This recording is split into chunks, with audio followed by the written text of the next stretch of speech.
Des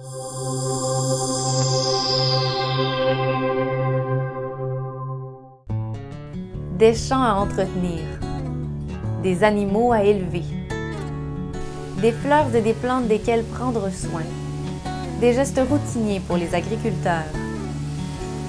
Mais des agriculteurs, il y en a de moins en moins. Les plus vieux quittent et les plus jeunes manquent à l'appel. Pourquoi on a des problèmes de relève aujourd'hui? C'est souvent plus une question de pouvoir qu'une question de vouloir.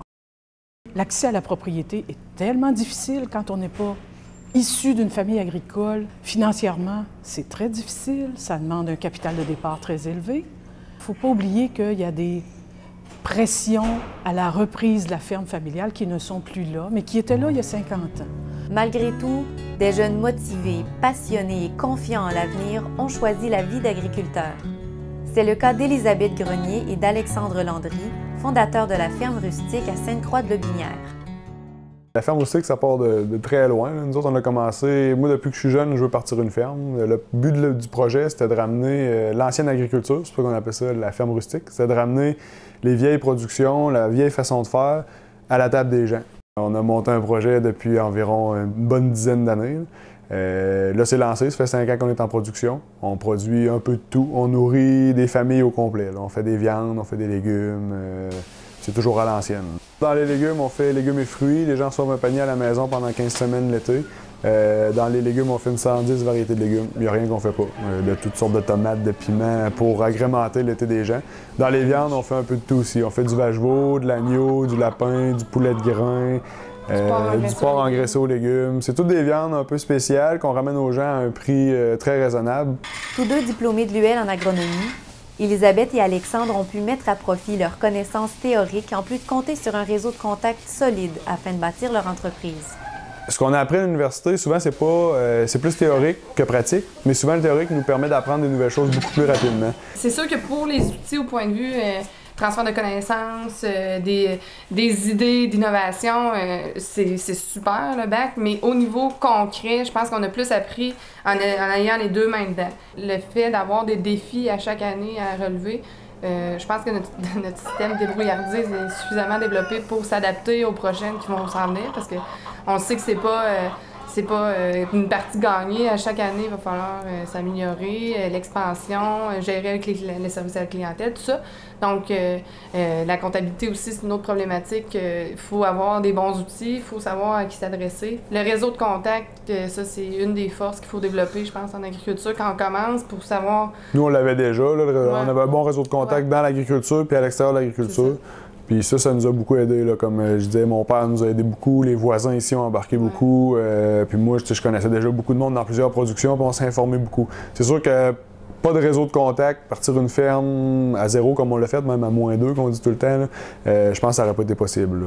En plus d'aider sur la ferme, Élisabeth travaille au MAPAC en tant qu'analyste en service conseil. Je trouve ça nécessaire de garder mon emploi, étant donné que c'est quand même une sécurité au niveau financier pour notre entreprise. S'il y a une année que ça irait moins bien, on le sait que j'ai comme un bon emploi pour compenser. Mais aussi, c'est plus un équilibre mental. Dans le fond, j'ai le meilleur des deux mondes. Je suis capable d'avoir une partie terrain en travaillant ici sur l'entreprise avec Alexandre. Puis, en même temps, je fais fonctionner mes neurones. C'est pas que j'ai fait pas fonctionner ici, mais c'est une autre façon de faire fonctionner mes neurones dans mon contexte d'emploi. Qu'un des conjoints ait une vie professionnelle à l'extérieur de la ferme n'est pas rare de nos jours. Dans les études qu'on a faites sur la pluriactivité des ménages, certains conjoints vont dire « Non, moi, ma vie professionnelle, je vais la conserver, mais je vais m'impliquer dans la ferme.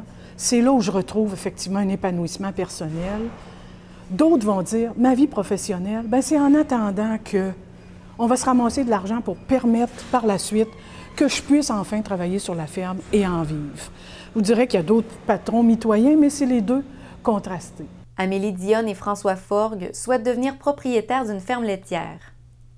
Le processus est enclenché depuis l'automne dernier. La décision de la Fédération des producteurs de lait du Québec tombera en juin.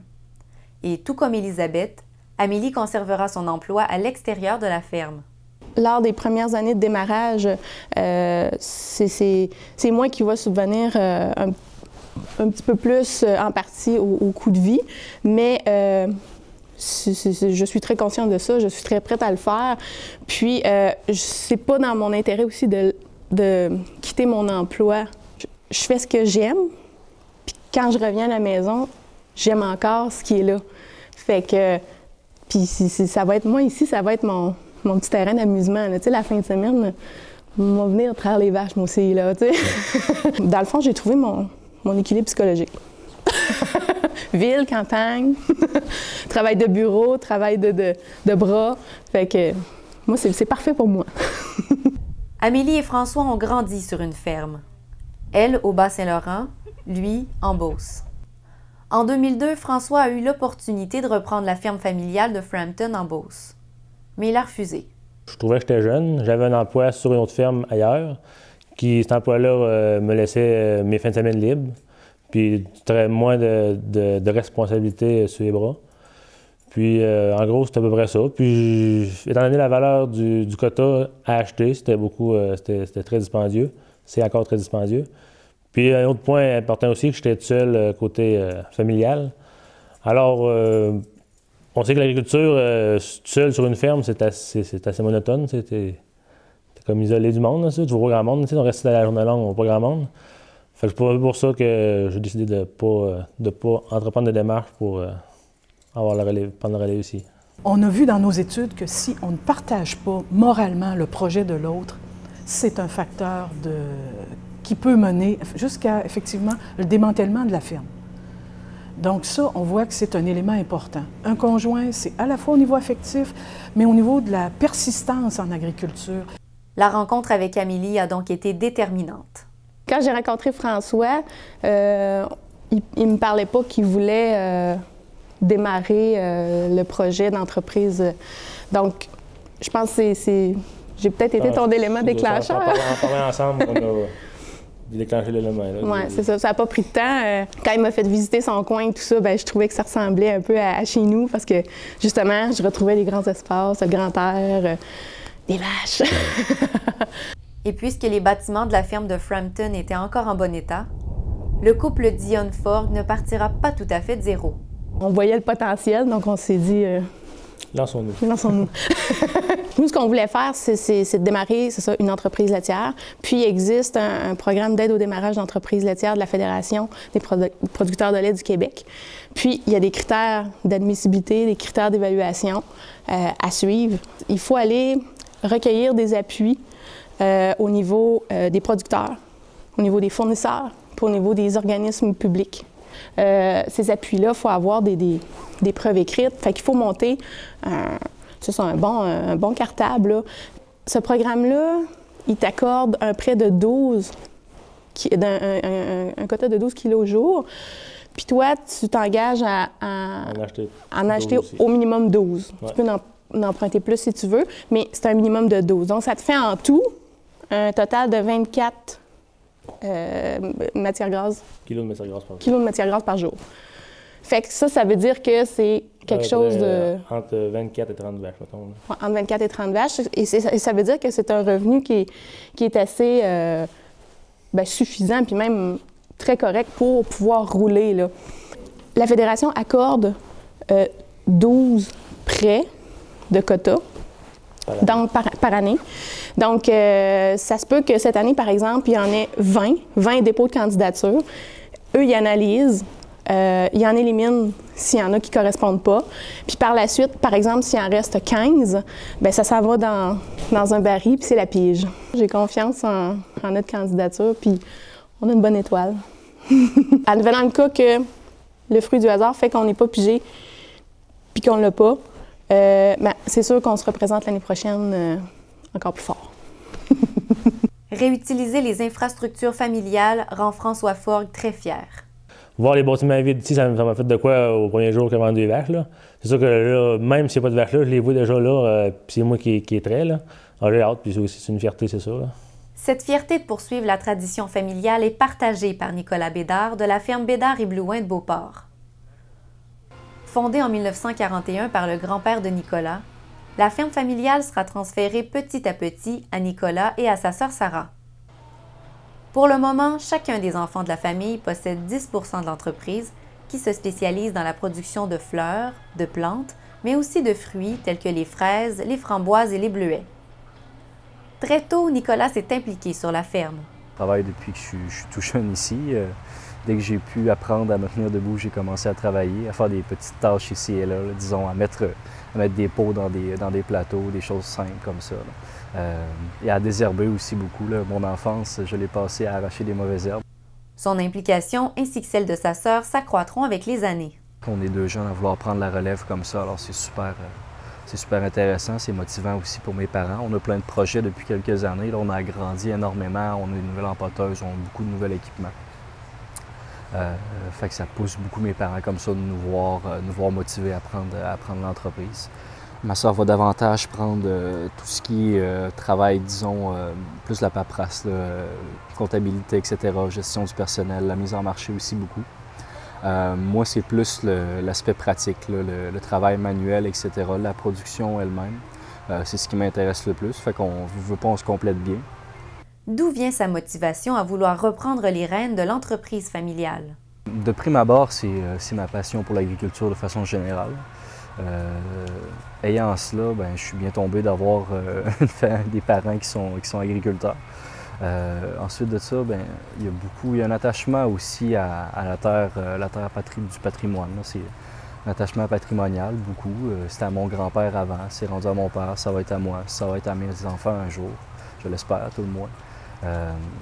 C'est beaucoup aussi le lien avec la terre. Là. Je suis quelqu'un d'assez pro-environnement, tout ça. Alors l'agriculture, ça me tient à cœur. Et ben, on est en ville aussi. Alors je suis conscient qu'après nous, ici, il n'y aura pas d'autre agriculture, ça va être des maisons. Contrairement à certaines fermes, disons, en région, qui, eux, arrêtent, mais savent que ça va être repris pour faire de l'agriculture. Et si un jour, nous, on décide d'arrêter, c'est sûr et certain que ça va être laissé au développement urbain. Alors, il y a la motivation aussi qui est derrière ça. Ça m'intéresse vraiment pas de voir la terre dans laquelle mon père et mon grand-père ont plongé leurs mains se faire construire comme ça, se faire développer de façon urbaine. Étudier en agriculture a été un choix personnel pour Nicolas. Il n'a pas senti de pression familiale. C'est sûr que mes parents m'ont suggéré d'aller étudier en agriculture, mais ça, je trouve ça normal étant donné notre environnement. J'ai pas senti de pression, j'ai pas senti du tout d'obligation vis-à-vis ça. C'est plus moi, je dirais, qui avait cette obligation-là parce que je suis le dernier enfant. Et je voyais, au moment où j'ai fait mon choix, disons, d'études, ma sœur ne semblait pas s'enligner du tout vers la relève de l'entreprise. Mon frère, je savais déjà que lui, ça ne l'intéressait pas. Alors j'avais l'espèce de petite pression de dire, si moi je le fais pas, personne ne va le faire. Alors je me sentais mal un petit peu à ce niveau-là. C'est pas ça qui m'a poussé nécessairement, mais quand même, ça me trottait un petit peu autour de la tête. Même si Nicolas n'est qu'au début de sa carrière d'agriculteur, il sait que passer un jour le flambeau à la génération suivante l'enchanterait.